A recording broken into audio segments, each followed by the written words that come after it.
আপনারও কি আমার মতো পকেটে টাকা নাই কিন্তু আইফোন কিনতে মন চায়? ডোন্ট ওয়ারি, আমাদের জন্য আছে গরিবের আইফোন। জোকস অ্যাপার্ট, এটা কোনো আইফোন না। এটা হচ্ছে Nubia A76। আজকের ভিডিওতে আমরা এই ফোনটার কি ভালো দিক আছে, কি খারাপ দিক আছে সেটাই আপনাদের সাথে আলোচনা করব।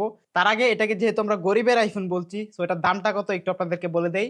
এটার দাম হচ্ছে 12,999 টাকা, মানে 13,000 টাকা। 13,000 টাকায় এই ফোনটা কেনা কি worth it? জানতে হলে পুরো ভিডিওটি দেখতে হবে। শুরু করতে চাই এই ফোনটার ডিজাইন দিয়ে। অ্যাজ ইউ ক্যান সি, এই ফোনটার যে ডিজাইন, এটা পুরোটাই হচ্ছে আইফোন 17 প্রো ম্যাক্স থেকে ইন্সপায়ার্ড, এবং ফোনটা হচ্ছে প্লাস্টিকের তৈরি এবং ব্যাক পার্টে হচ্ছে ম্যাট ফিনিশ দেওয়া হয়েছে, যার ফলে হাতের যে ছাপ এটা খুব একটা লাগে না। এবং শুরুতে যেমনটা বলছিলাম, এটা হচ্ছে 17 প্রো ম্যাক্স থেকে ইন্সপায়ার্ড, এবং যার কারণে পিছনের দিকে যে ক্যামেরা প্লেটও পুরোটাই 17 প্রো ম্যাক্সের মতোই। এবং এখানে দেখতে তিনটা ক্যামেরা মনে হলেও এখানে মূলত হচ্ছে একটাই ক্যামেরা। ক্যামেরা পার্টে পরে আসছি, এবং পিছনের দিকে একটা ফ্ল্যাশ লাইট দেওয়া আছে। সেই সাথে এই ক্যামেরা প্লেটোটার মধ্যে লাইট পড়লে নিয়ন কালারের একটা ইফেক্ট দেয়। এবং আমাদের কাছে হচ্ছে এই ফোনের ব্ল্যাক কালার ভেরিয়েন্টটা আছে, যেটার নাম হচ্ছে কার্বন ব্ল্যাক, এবং এর পাশাপাশি আরেকটা কালার আছে যেটার নাম হচ্ছে স্যান্ড গোল্ড। ফোনটার ডান পাশে পাওয়ার বাটন এবং ভলিউম বাটন দেওয়া আছে, এবং যে পাওয়ার বাটনটা সেটা হচ্ছে রেড কালারের। এটার উপর একটা ফিঙ্গারপ্রিন্ট স্ক্যানারও দেওয়া আছে, এবং ফিঙ্গারপ্রিন্ট স্ক্যানারটাকে ভালোভাবে রিচ করতে পারলে অলমোস্ট এভরি টাইম খুব ফাস্ট আনলক হয়। ফোনটার উপরের দিকে কিছুই নেই, বাম পাশে একটা সিম কার্ড স্লট দেওয়া আছে, যেখানে আপনারা দুইটা ন্যানো সিমের পাশাপাশি একটা ম্যাক্রো এসডি কার্ড ইউজ করতে পারবেন। সেই সাথে ফোনটার নিচের দিকে 3.5 millimetre audio jack, primary microphone, USB type C charging port, এবং একটা স্পিকার গ্রিল দেওয়া আছে। এবং এটা স্পিকার যে কোয়ালিটি, এটা আমার কাছে এভারেজ মনে হয়েছে। এবং এই ফোনটা মোটামুটি লাইট ওয়েট, 195 গ্রাম হচ্ছে এটার ওজন, এবং এটার যে থিকনেস সেটা হচ্ছে 8.3 মিলিমিটার। যার ফলে এই ফোনটাকে যদি আপনি ইউজ করতে যান তাহলে খুব একটা ডিসকমফোর্ট ফিল করবেন না, মানে ওয়েটটা মোটামুটি ঠিকঠাকই ছিল। সো ওভারঅল এটার যে ডিজাইন, এখানে আসলে এক্সেপশনাল কোনো কিছু নাই, আমরা দেখে অভ্যস্ত। আইফোন 17 প্রো ম্যাক্স থেকে এটা ইন্সপায়ার্ড, শুরুতেই যেটা বললাম। সো বলতে গেলে এটার ডিজাইন মোটামুটি ভালোই লেগেছে। ফোনটার সামনের দিকে 6.75 ইঞ্চির এইচডি প্লাস রেজুলেশনের একটা ডিসপ্লে ইউজ করা হয়েছে, এবং এটাতে 90 হার্জ রিফ্রেশ রেট আছে। এবং ডিসপ্লের চারপাশে যে বেজেল, এটা আমার কাছে মোটামুটি ঠিকঠাকই লেগেছে, তবে চিনের এটা একটু বড়। এখানে আসলে কমপ্লেন করার মতো কিছু নাই, যখনই আপনি প্রাইসটা বিবেচনা করবেন তখন আসলে এসব চিন বেজেল নিয়ে কমপ্লেন করতে পারবেন না। তবে একটু কমপ্লেন করা যায়, সেটা হচ্ছে 2026 সালে আসার পরেও এখানে ওয়াটার ড্রপ নচ দেওয়া হয়েছে। এটা চেঞ্জ করে যদি এখানে একটা ক্যামেরা কাট আউট দেওয়া হতো তাহলে কিন্তু ডিসপ্লেটাকে দেখতে আরো সুন্দর লাগতো। এবং এই ডিসপ্লের যে টাচ রেসপন্স, এটা আমার কাছে মোটামুটি স্মুথই মনে হয়েছে। অ্যাপ ওপেনিং, ক্লোজিং, মাল্টিটাস্কিং এগুলো খুব ভালোভাবে হ্যান্ডেল করতে পারে। তবে যখনই আপনি কন্টেন্ট ওয়াচিং করবেন তখন একটু শার্পনেসের ঘাটতি খেয়াল করবেন, কালার কিছুটা ফ্যাকাশে মনে হয়। তবে ওভারঅল কন্টেন্ট ওয়াচিং এক্সপেরিয়েন্স আমার কাছে মোটামুটি ঠিকঠাকই লেগেছে। এবং এটাতে যে পিক ব্রাইটনেস সেটা হচ্ছে 500 নিটস, যার ফলে ইনডোরে আপনি খুব ভালোভাবে ইউজ করতে পারবেন। তবে যখনই আপনি আউটডোরে যাবেন বা সরাসরি সানলাইটে ইউজ করবেন তখন একটু প্যারা আপনাকে নিতে হবে। হার্ডওয়্যার সেকশনে এই ফোনটাতে ইউনিএসওসি টাইগার T7250 এই প্রসেসরটা ইউজ করা হয়েছে, এবং এই ফোনটাতে 4 জিবি র্যাম আছে, ইন্টারনাল স্টোরেজ হচ্ছে 128 জিবি।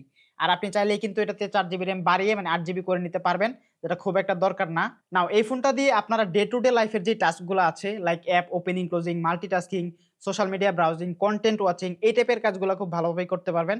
বাট যখনই আপনি গেমিং করতে যাবেন তখন কিন্তু এটা আপনাকে হ্যাপি করতে পারবে না। দ্যাটস বিকজ এটার প্রাইসটাও হচ্ছে মাত্র 12,999 টাকা বা 13,000 টাকা।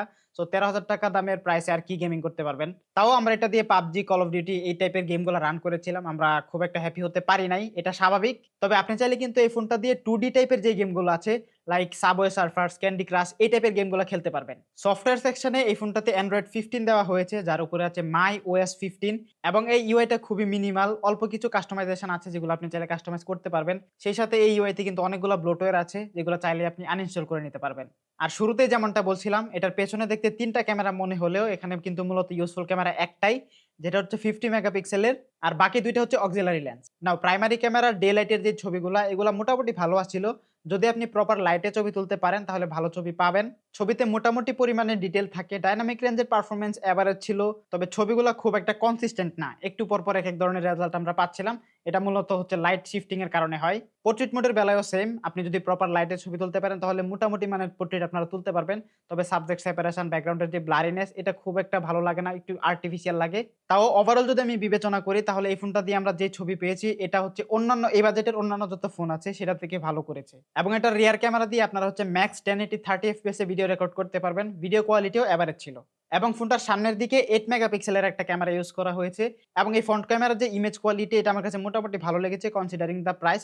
তবে ছবিতে খুব একটা কনসিস্টেন্সি নাই, এক এক টাইমে দেখলাম যে এক্সপোজার অনেক বেশি বাড়ায় ফেলছে, অনেক সময় দেখলাম যে পোর্ট্রেট মোডে গেলে বিশেষ করে হচ্ছে ছবিতে অনেক বেশি বিউটিফিকেশন অ্যাড করে ফেলছে।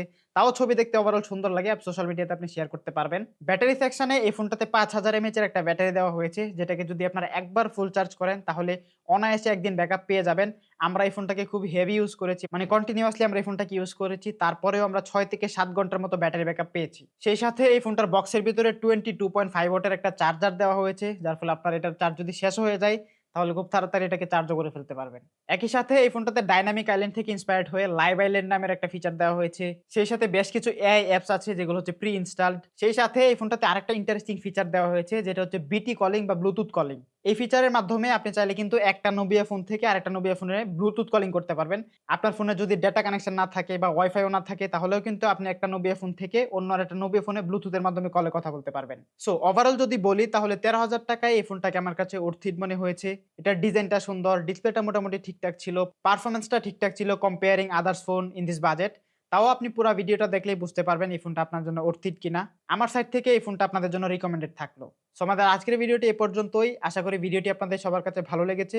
ভিডিওটি ভালো লাগলে ভিডিওতে একটা লাইক দিবেন, কমেন্ট করে জানাবেন কেমন লাগলো। আপনার ফ্রেন্ডদের সাথে ভিডিওটি অবশ্যই শেয়ার করবেন। আর ফাইনালি আপনাদের কাছে একটা রিকোয়েস্ট, আপনি যদি এই চ্যানেলে নতুন হয়ে থাকেন তাহলে প্লিজ চ্যানেলটিকে সাবস্ক্রাইব করবেন, একই সাথে আমাদের ফেসবুক পেজটিকেও ফলো দিয়ে রাখবেন। দেখা হবে পরবর্তী ভিডিওতে। ভালো থাকবেন সবাই। আসসালামু আলাইকুম।